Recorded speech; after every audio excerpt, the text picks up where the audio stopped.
Welcome back. The importance of the U.S. can't really be overstated for Canada. Here's a look by the numbers. Trade is a key issue, of course, at $593 billion of exports from Canada to the U.S. in 2023, $484 billion of imports. That makes it our largest trading partner by a wide margin. Energy is our single biggest export. It's 27.9% of the total. Thanks to lower prices, that was down from the year prior. But autos and parts went the other way. For all countries, Canada's auto exports rose 26.1% to $102 billion last year, an all-time high in value, though the volume of exports is still below pre-pandemic levels. Worries about tariffs loom large for Canada. TD estimates that 10% tariffs would take a 2.4% bite out of Canada's growth over 2 years. And that has business worried. KPMG says 87% of business owners are worried about the Canadian economy if trade protectionism in the U.S. grows. 85% of them are changing their strategy as a result. And 85% of leaders think the U.S. economy will continue to outpace ours, but see that as an opportunity if we continue to enjoy deep integration. That shared border and the fact that 2 out of 3 Canadians live within 100 kilometers of it makes some policy issues particularly critical. 800,000 Canadians currently live and work in the U.S. Small businesses make up 97.8% of the total in Canada, and those that export are much more likely to enjoy high growth. So what does a Trump win suggest about the path of America in the next few years, and what should be top of mind for Canadian leaders? Ian Bremmer is founder and president of the Eurasia Group. Great to have you with us, Ian. Thank you. Good to see you. So one of the mistakes that people made the last time Donald Trump won the White House was to assume he would be different as a president than he was on the campaign trail. I think we've learned the lesson. Is it right for countries like Canada to be concerned about what's been said, including around things like tariffs?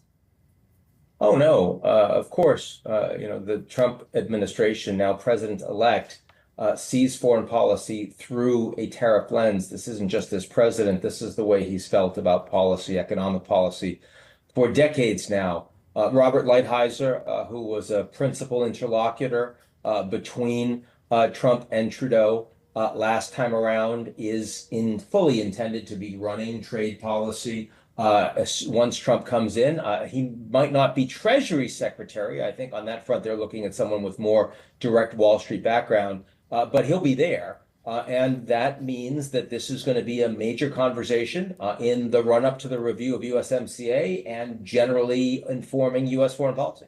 And of course, anyone who's read, and probably all Canadians should read, Robert Lighthizer's book on the subject can understand fully what the thinking is. And that is that globalization has failed America and that free trade is not necessarily good for the overall economy because it doesn't bring jobs. It's a kind of a lens on trade, very focused on jobs. Do we need to worry that the protectionist measures we now expect will actually cause economic damage to the U.S. and elsewhere?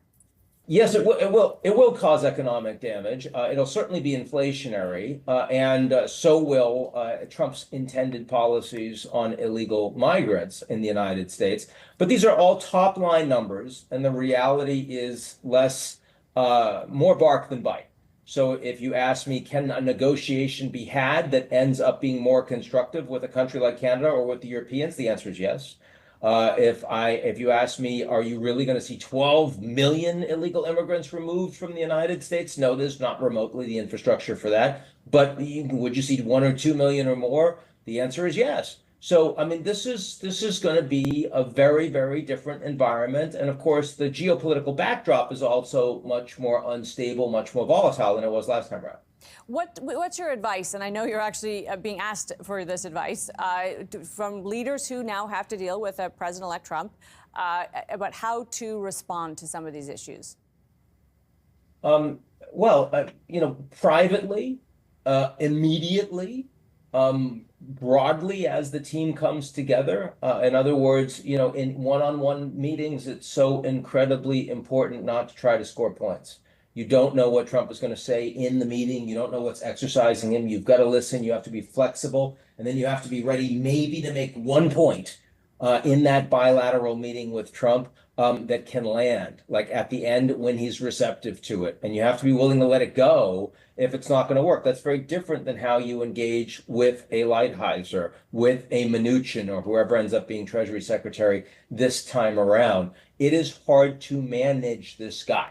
Right. I mean, the internal team of Trump in the campaign, there have been a number of different power centers, and they're all fighting for what he should be doing and how he should be on message. And he frequently doesn't listen to any of them. That is hard to deal with in a campaign. It's a lot harder to deal with when it's a head of state to head of state. There is a sense, Ian, that we know less about Trump's kind of inner circle and who they might be and how they might behave. Is that a concern? Or to your point, is he really his own agent, regardless of who he surrounds himself with? Well, he is his own agent, but he doesn't care about a lot of policies. So much of what ends up being done in a Trump administration gets determined, gets decided by people that are on the team, as opposed to by Trump himself. Now, I do think that there are three different groups you're talking about here.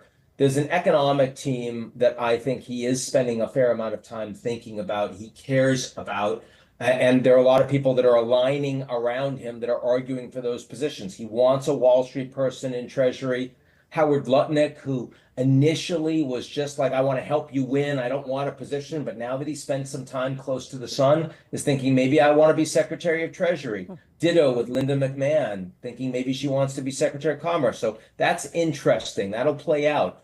On the national security side, I consider those positions extremely important, but Trump doesn't spend as much time thinking about them. So you could have more surprises there because he makes a decision at the last minute, just like he did, for example, with Rex Tillerson, who wasn't in any way aligned with Trump's policies, but Trump met him and he said, now that guy looks like a Secretary of State. He'd never met him before. He was CEO of ExxonMobil. No one would have expected that. He ends up there, not for very long. A lot of positions will be, acting positions. A lot of positions won't be filled immediately, maybe not for a year or two. Same sort of thing as last time around. And for those that think that Vice President J.D. Vance is going to be the one really driving policy, they don't understand Trump. Trump does not want a shadow cabinet, doesn't want a shadow leadership. He's in charge, and he wants to be in charge in the meetings, in the cabinet meetings. If it's more than four people, it's the Trump show.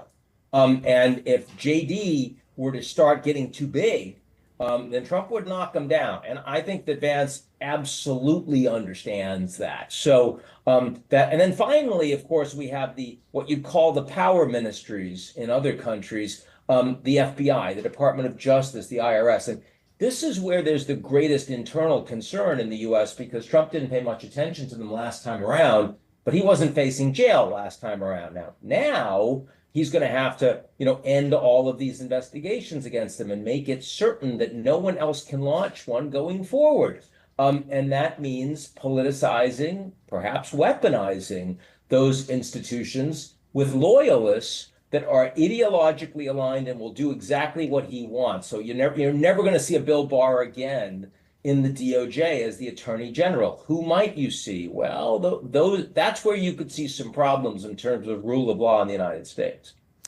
That's a long list of things that are a little bit frightening, Ian. We don't have a ton of time. Canada, of course, Canadians have been very focused on the trade issues that might emerge. Should we be paying more attention to some of those issues, the structural issues inside the U.S., threat to democracy, and, in fact, the foreign policy, his influence on what might happen around the world? Canada, at the end of the day, is anchored on one foreign policy issue, which is its level of integration to a much larger neighbor, the United States. That means whatever happens in the U.S. really matters to Canada. Something very dramatic has just happened in the United States. Decisively, the Trump administration is coming back in a very, very unsettled and volatile global order. Canada is going to need to pay enormous attention to these internal issues in the U.S. There is no question. This is not just about the trade relationship. Ian, so good to have your voice on this. Appreciate it. Sure. Ian Bremmer is the founder and CEO of Eurasia Group. Still ahead, what's on the minds of business leaders in Canada amid uncertainty south of the border? That's coming up.